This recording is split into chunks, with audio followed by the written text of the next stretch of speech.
il n'est pas normal, alors que nous avons les moyens de faire des appels d'offres, de rechercher les meilleurs investisseurs. Il n'est pas normal que l'on ait pratiquement offert tout cela, je dirais comme un cadeau au Rwanda. Et il faut que ce soit fondamentalement revu. Et nous disons la chose la plus importante. Et c'est là où nous pensons qu'il y a un agenda caché. Un, pourquoi les documents ne sont pas disponibles? Deux, pourquoi on met en œuvre ces accords avant qu'ils n'aient été ratifiés par le Parlement.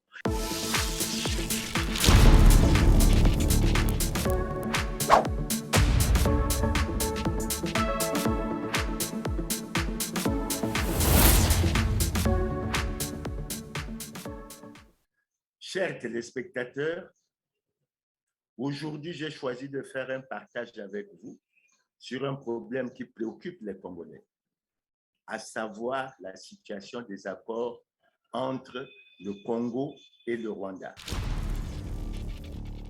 Pour planter le décor, je vais d'entrée de jeu évoquer un certain nombre d'articles de notre Constitution. Je parlerai d'abord de l'article 5 de la Constitution, qui dit que la souveraineté nationale appartient au peuple, qu'il l'exerce au moyen du suffrage universel par ses représentants élus ou par voie de référendum.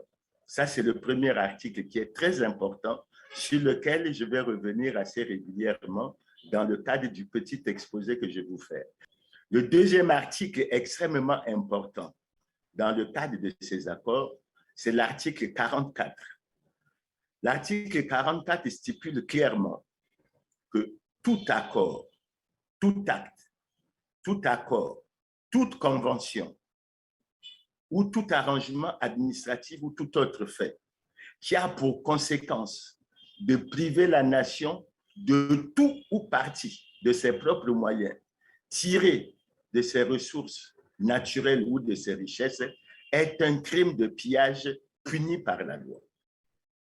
L'article 53, lui, il dit ceci.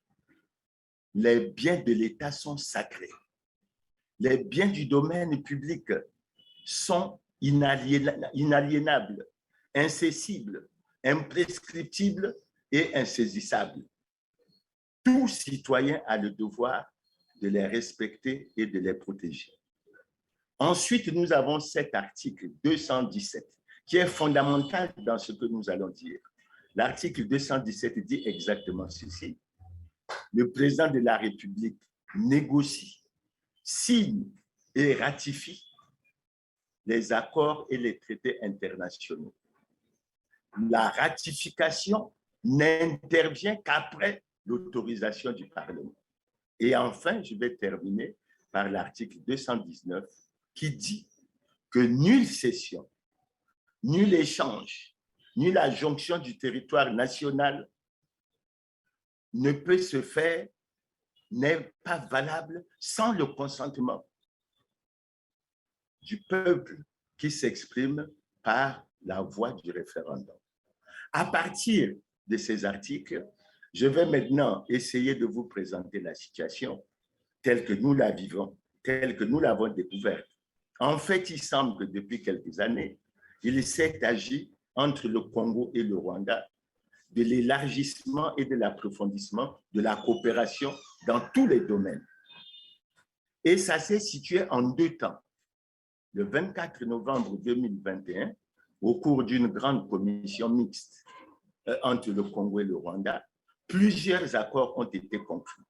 Parmi ces accords, je relèverai l'accord de coopération en matière foncière, je relèverai l'accord de coopération militaire et technique, je relèverai également l'accord, ou plutôt le mémorandum d'entente, sinon la convention, sur l'élimination de la double imposition, sur les impôts sur le revenu, la prévention de l'évasion et de la fraude fiscale. Et dans le même temps, en 2021, il a été conclu un accord sur l'exemption des visas entre les deux pays. Il y a eu bien sûr d'autres accords, que ce soit au niveau de l'enseignement supérieur, au niveau des forêts, au niveau de l'industrie artistique et culturelle, mais nous pointons particulièrement ceux-là que nous mettons en exergue. Ensuite, nous arrivons dans une deuxième phase. Ce sont les 8 accords qui ont été signés lors du voyage du président Paul Kagame au Congo du 11 au 12 avril 2023. Et dans ces accords, nous avons un accord cadre de partenariat économique, de promotion et de protection des investissements. Et ensuite, nous avons une série d'autres accords, notamment la convention de concession sur le parc industriel et commercial de Maluku. Nous avons un accord sur le secteur agropastoral au niveau de Yamba. Nous allons donner les détails tout à l'heure. Nous avons également un accord sur la culture du ricin et nous avons un certain nombre d'autres accords. Maintenant, une fois que ces accords ont été signés, pour rentrer en application, ils auraient dû être ratifiés. Qu'en est-il de la ratification? S'agissant des accords qui ont été conclus en 2021, un seul a fait l'objet d'une autorisation de ratification par le Parlement. Il s'agit de la Convention relative à l'élimination de la double imposition entre le Congo et le Rwanda sur les impôts sur le revenu, sur la prévention de l'évasion et de la fraude fiscale. Tous les autres, notamment l'accord sur la coopération militaire et technique, n'étaient pas et ne sont pas jusqu'à présent ratifiés. Ce qui amène à se poser beaucoup de questions. D'abord parce que ce soit pour les accords de 2021 ou ceux qui ont été signés en 2023, ils ne sont pas disponibles pour les Congolais. Et les Congolais ont le sentiment qu'il y a quelque chose qu'on leur cache. S'agissant toujours des accords de 2000 qui ont été conclus en 2021, la dernière session du Parlement, qui a eu lieu du 2 juin au 13 août 2023, avait à son ordre du jour 3 textes relatifs à la coopération entre le Congo et le Maroc. Il s'agit évidemment du texte relatif à l'exemption des visas. Il y avait également proposé le cadre de partenariat, l'accord cadre de partenariat économique, de promotion et de protection des investissements. Et il y avait l'accord de coopération militaire et technique. Donc, il faut déjà voir que l'accord militaire et technique a été conclu en 2021, mais jusqu'à présent, il n'a pas encore été ratifié par le Parlement. La question que l'on se pose, c'est de savoir si au niveau de l'exécution, il y a un certain nombre de choses qui ont déjà été entreprises, mais c'est gardé comme secret et c'est ce que nous tentons de suivre. Ensuite, par rapport à ceux qui ont été conclus en 2023, je vous l'ai déjà dit, aucun accord n'a été encore ratifié. Maintenant, quelle est la réaction des Congolais? Et je dirais Congolais au sens large, parce que ces accords intéressent y compris les Congolais de Brazzaville, y compris les Congolais de la RDC. Les Congolais des deux rives sont hostiles à ces accords. Pour les Congolais de la RDC, on aurait pu se poser un certain nombre de questions, mais d'après les informations qui circulent sur les réseaux sociaux, il semble apparaître clairement que la République démocratique du Congo tient beaucoup à des aspects de sécurité, surtout qu'au niveau de l'Est de leur pays, ils ont déjà énormément de problèmes de sécurité dans lesquels le Rwanda semble être impliqué. Maintenant, quant à la position de la population congolaise de Brazzaville, je peux dire qu'elle est foncièrement opposée à ces accords. Elle ne veut pas. Et je vais vous donner une petite indication qui peut faire expliquer la prudence, la vigilance des Congolais sur ce problème. Vous savez, la superficie du Rwanda est de 26 338 km². Le Rwanda est estimé aujourd'hui à près de 13 800 000 habitants. C'est-à-dire que le Rwanda est pratiquement le pays, l'un des pays, surtout au plan africain, qui a la densité la plus forte au kilomètre carré. c'est pratiquement autour de 583 habitants au kilomètre carré. Le Congo, lui, a 342 000 kilomètres carrés, une population estimée aujourd'hui, on attend les résultats du recensement, à 5 900 000 habitants. Et on peut estimer la densité humaine au Congo à 17 habitants au kilomètre carré. Donc, rien que cette indication vous fait apparaître que le Rwanda est un pays qui est à la recherche d'un espace et qui estime que cet espace, il peut le trouver au Congo. Mais le Congo qui a un certain nombre de projets de développement, notamment dans le cadre de l'agriculture. Donc, une fois que j'ai abordé le problème sous cet angle, en ce qui concerne les réactions des Congolais, qui, je vous le répète, en grande majorité, sont hostiles à ces accords, je vais maintenant aborder un aspect important, c'est la mise en œuvre de ces accords. Et la mise en œuvre de ces accords a été clairement faite par le ministre Denis Christel Sassou Nguesso lors du voyage d'État que le président Denis Sassou Nguesso a effectué au Rwanda. Et il est ressorti quelque chose d'extrêmement important, d'extrêmement grave, sur laquelle je vais attirer l'attention des Congolais. Quelle est cette chose? Ces accords n'ont pas encore reçu l'autorisation de ratification par le Parlement. Mais il apparaît qu'ils sont déjà mis à exécution. Et on se pose un certain nombre de questions. Ils sont mis à exécution, pourquoi?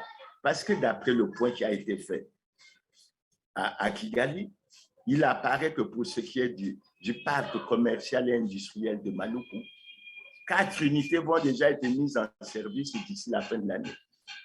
Et on se pose la question, à partir de quoi on a pu exécuter cet accord alors qu'il n'est pas encore ratifié? Le deuxième accord qui pose problème, c'est celui qui est lié au complexe agro-pastoral. Et nous avons appris avec stupéfaction que 11 000 hectares ont déjà été attribués à Crystal Venture, soi-disant pour la culture du maïs. Des essais ont même déjà eu lieu. Une récolte a déjà été faite. Alors, comme je l'ai dit tantôt, là aussi, cet accord n'a toujours pas été ratifié. Nous avons notre projet, notre accord, c'est celui qui est lié à la culture du ricin. Et là, les Congolais ont encore été plus que surpris parce qu'ils ont appris que sur 158 000 hectares qu'on avait prévus pour ce projet, 121 000 hectares ont déjà été attribués. Et ils ont même découvert, parce qu'initialement, ils pensaient qu'en termes de terre, on ne parlait que de 12 000 hectares, mais ici ajouté encore 158 000 hectares, ce qui veut dire que globalement, sur ces problèmes de terre, c'est 170 000 hectares qui seront alloués au Rwanda. Et évidemment, il y a un autre projet, dit-on, et là encore, ce n'est pas toujours ratifié. Il y a 4 permis de recherche minière qui ont déjà été attribués et il y a un permis d'exploitation de la mine de Kanga-Michopo qui a déjà été attribué. Et nous répétons et nous le disons, la situation est grave parce que tous ces documents n'ont pas encore été ratifiés et je vous ai dit qu'à la dernière session du Parlement, il n'y avait que 3 accords qui avaient été présentés et même l'accord cadre, je vous l'ai dit tantôt, n'avait pas encore reçu l'autorisation de ratification. Donc, nous sommes dans une situation extrêmement grave et nous nous posons un certain nombre de questions. Et nous arrivons à l'analyse. Première question que nous nous posons. Pourquoi les textes relatifs à ces accords sont cachés? Le seul texte disponible aujourd'hui entre les mains de beaucoup de Congolais, c'est le texte relatif à l'accord de partenariat économique, de promotion et de protection des investissements. Tous les autres textes sont gardés, on ne sait pour quelles raisons. Et je comprends que même l'accord de coopération militaire et technique conclu en 2021, jusqu'à aujourd'hui, les Congolais n'en ont aucune information. Ça, c'est le premier point de l'analyse. Le deuxième point de l'analyse, c'est de dire que le Rwanda est certainement à la recherche de l'espace, que le Congo a de l'espace. mais le Congo a de l'espace pour le développement de son pays. Et nous avons entendu dire un certain nombre d'autorités parler de bail amphithéotique. Il n'en est pas question parce qu'il faut expliquer aux Congolais ce que ça veut dire, bail amphithéotique. Il s'agit d'un bail qui est accordé pour une durée qui peut varier de 18 à 99 ans et qui peut être renouvelable. Figurez-vous que pendant 99 ans, vous cédez ces terres au Rwanda et que le terre puisse y exploiter, y compris les ressources naturelles, les ressources minières qui s'y trouvent. Je crois que c'est le Congo qui aura perdu la face et nous ne pouvons pas accepter ce genre de choses. S'agissant de la recherche minière, etc., de permis d'exploitation dans le domaine des mines, là aussi nous attirons l'attention parce qu'il n'est pas normal. Il n'est pas normal, alors que nous avons les moyens de faire des appels d'offres, de rechercher les meilleurs investisseurs. Il n'est pas normal que l'on ait pratiquement offert tout cela, je dirais comme un cadeau au Rwanda, et il faut que ce soit fondamentalement revu. Et nous disons la chose la plus importante, et c'est là où nous pensons qu'il y a un agenda caché. Un, pourquoi les documents ne sont pas disponibles? Deux, pourquoi on met en œuvre ces accords avant qu'ils n'aient été ratifiés par le Parlement. Et ça, c'est un problème extrêmement important. Est-ce que le gouvernement ou le régime du président Sassou pense que le Parlement en tant que tel, c'est une simple chambre d'enregistrement qui ne rechigne pas, qui ne dit absolument rien ou qui n'a aucun avis? Mais sur cette question, nous disons et nous rassurons le gouvernement que les Congolais attendent les textes. Et peut-être qu'il est souhaitable, et c'est peut-être là que je vais aller à la conclusion, il est souhaitable que l'on fasse un certain nombre de propositions au gouvernement. La première proposition qu'on fait, c'est que le gouvernement arrête la mise en œuvre de ces projets avant qu'ils n'aient été ratifiés par le Parlement. Que les discussions au Parlement aient lieu. Et si elles n'aboutissent pas, que les Congolais se saisissent de ces affaires. Et si on doit aller à un référendum, il est préférable pour ces questions de terre, pour ces questions foncières, que nous allions à un référendum. L'autre chose sur laquelle je voulais attirer l'attention, notamment du président de la République, le président de la République a prêté le serment de respecter et de faire respecter la Constitution, c'est-à-dire les lois et règlements de la République. Et en cette matière, nous lui rappelons les dispositions de l'article 217 que j'ai déjà évoqué plus haut, qui dit que le président de la République négocie, signe et ratifie les traités internationaux. Mais la ratification n'intervient qu'après l'autorisation du Parlement. Et nous rappelons au président de la République que le Parlement congolais n'a pas encore donné l'autorisation de la ratification de la plupart de ces textes. Nous sommes en droit de penser que ce qui se fait de façon anticonstitutionnelle, c'est-à-dire de façon illégale. En Suisse, nous voulons rappeler au président de la République que même si nous avons 342 000 km² et que nous sommes 5 900 000 habitants, nous avons besoin de nos terres pour nous-mêmes. Et je dirais en tant qu'homme politique, nous avons déjà sacrifié nos générations futures par l'évaporation des 14 000 milliards de francs CFA, par la dette colossale qu'on leur laisse. Mais qu'est-ce que nous allons laisser à nos générations futures si nous ne sommes même pas capables de leur garantir la sécurité et la garantie de la propriété de la terre? Et la terre, là où je suis né, par la tradition, moi je suis né au village, on dit chez moi, ça veut dire quoi? Ça veut dire que nous ne sommes que de passage. La terre, nous l'avons héritée de nos aïeux. Nous devons y prendre sérieusement soin.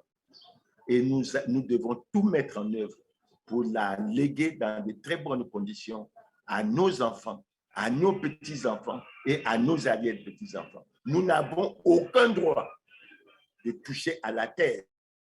Nous touchons à la terre nous touchons au fondement de ce que nous avons de plus profond et cela n'est pas acceptable.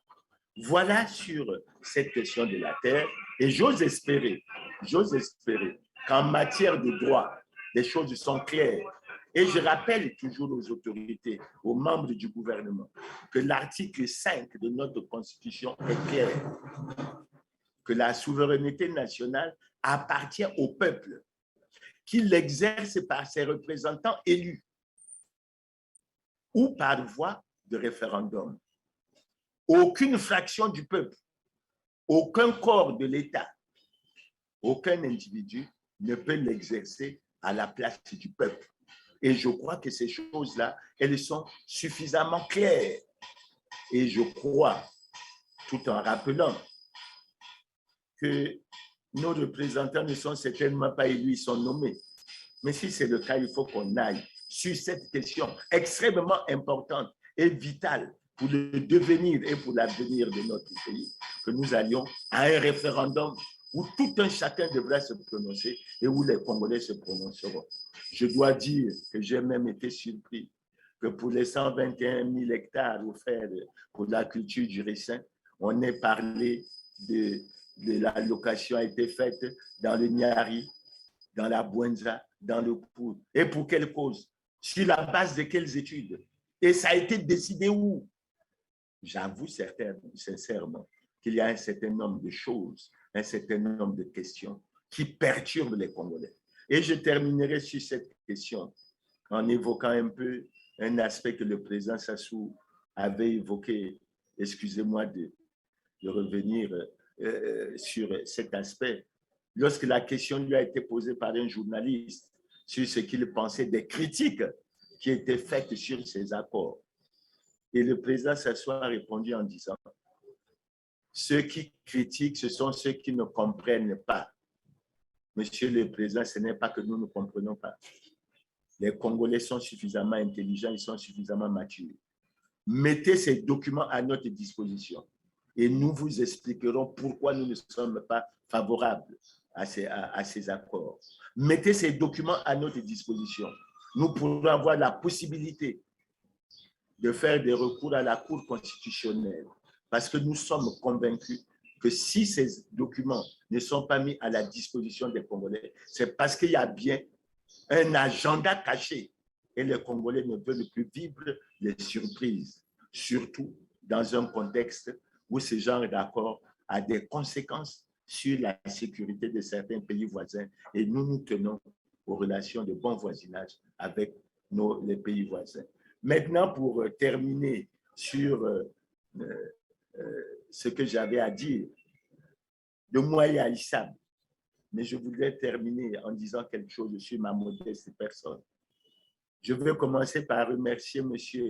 Ayatonga qui a fait une vidéo qui circule sur les réseaux sociaux dans laquelle il a appelé l'attention des Congolais sur le fait que Clément Mirassa était en danger de mort et qu'il fallait que les Congolais me protègent.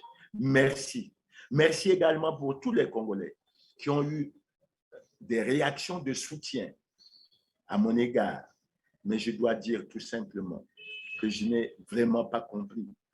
Pour la simple raison, chers téléspectateurs, que lorsque mon frère et ami Alex Nzabana Ibaka a été enlevé le 11 mars 2021, et lorsqu'il a pu faire une émission sur Télé TV avec Christian Perrin 2 ans plus tard, le 11 mars 2023, il a fait une révélation troublante selon laquelle, pendant l'enquête qu'il a subie là-bas, il lui avait été demandé de citer des noms pour que ces gens soient incriminés.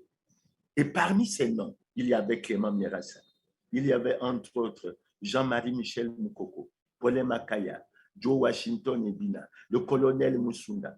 Cette fois-ci, je découvre dans la vidéo de mon frère et ami Ayatonga qu'il y a non seulement, encore une fois, Jean-Marie Michel Moukoko, qui est en prison et pour lequel un combat se mène pour sa libération, mais il y a cette fois-ci André Okombi Salissa, Mathias Nzon, Alex Nzabana Ibaka et bien sûr Clément Mirassa. Et je me suis posé la question, Et je vous pose la question, qu'est-ce qui se passe? Et moi-même, quand j'ai réfléchi, j'ai essayé de voir les derniers actes que j'ai posés ces derniers temps dans mon combat politique. Et je vous les évoque. L'un des actes que j'ai posé de fort, que je trouve fort, c'est la conférence de presse que nous avons organisée le 20 mai 2023 pour lancer une pétition en vue des poursuites judiciaires contre les responsables des scandaleux crimes économiques et financiers. Ensuite, comme je communique beaucoup, j'ai fait des déclarations sur le non-respect des lois et règlements de la République, tant par les gouvernants que par plusieurs partis politiques. J'ai même déclaré de façon claire que les dernières élections sénatoriales qui se sont déroulées l'ont été en fait dans le déni total de la démocratie et dans l'irrespect des lois et règlements de la République. Est-ce cela qui me vaut autant de haine? Mais la Constitution du Congo est claire. L'article 25 de notre Constitution garantit la liberté d'expression. Pourquoi cet acharnement sur Clément Mirassa? Pourquoi ces pensées sur la mort? Ceux que nous avons, que ce soit ceux de 1977, que ce soit ceux de 1997, que ce soit ceux qui se sont passés dans le pool, ce n'est pas suffisant. À chaque fois, on essaie, dans le discours politique, de dire plus jamais ça, plus jamais ça, plus jamais ça. Et moi, je dis aux téléspectateurs, je communique parce que je suis favorable au débat. Je communique parce que je crois en la force des idées. Mais je ne crois pas en la force. Ceux qui ont choisi la voie de penser que les adversaires politiques ont réglé leur compte en leur donnant la mort, ils se trompent énormément. Parce qu'on a donné tellement de morts aux Congolais et de garder la situation dans laquelle nous nous trouvons. Donc, je rassure les téléspectateurs que je continuerai mon combat. Je continuerai à communiquer et je ferai en sorte que je sois en harmonie avec les Congolais. Ce que nous voulons, c'est de sortir ce pays dans la grave crise multidimensionnelle qu'il traverse. Ce que nous voulons, c'est sortir les Congolais de la misère et de la pauvreté. Ce que nous voulons, c'est amener les gens qui se sont enrichis de façon malhonnête sur le dos du trésor et sur le dos du contribuable congolais à remettre cet argent à la disposition du Congo pour que nous développons le Congo. Chers téléspectateurs, voilà ce que j'avais à vous dire aujourd'hui. Et j'ose espérer que samedi prochain, nous serons encore au rendez-vous. Et j'ose espérer que je trouverai un bon thème de l'actualité nationale sur lequel nous pourrons encore échanger. Merci bien. Je vous remercie pour votre aimable attention.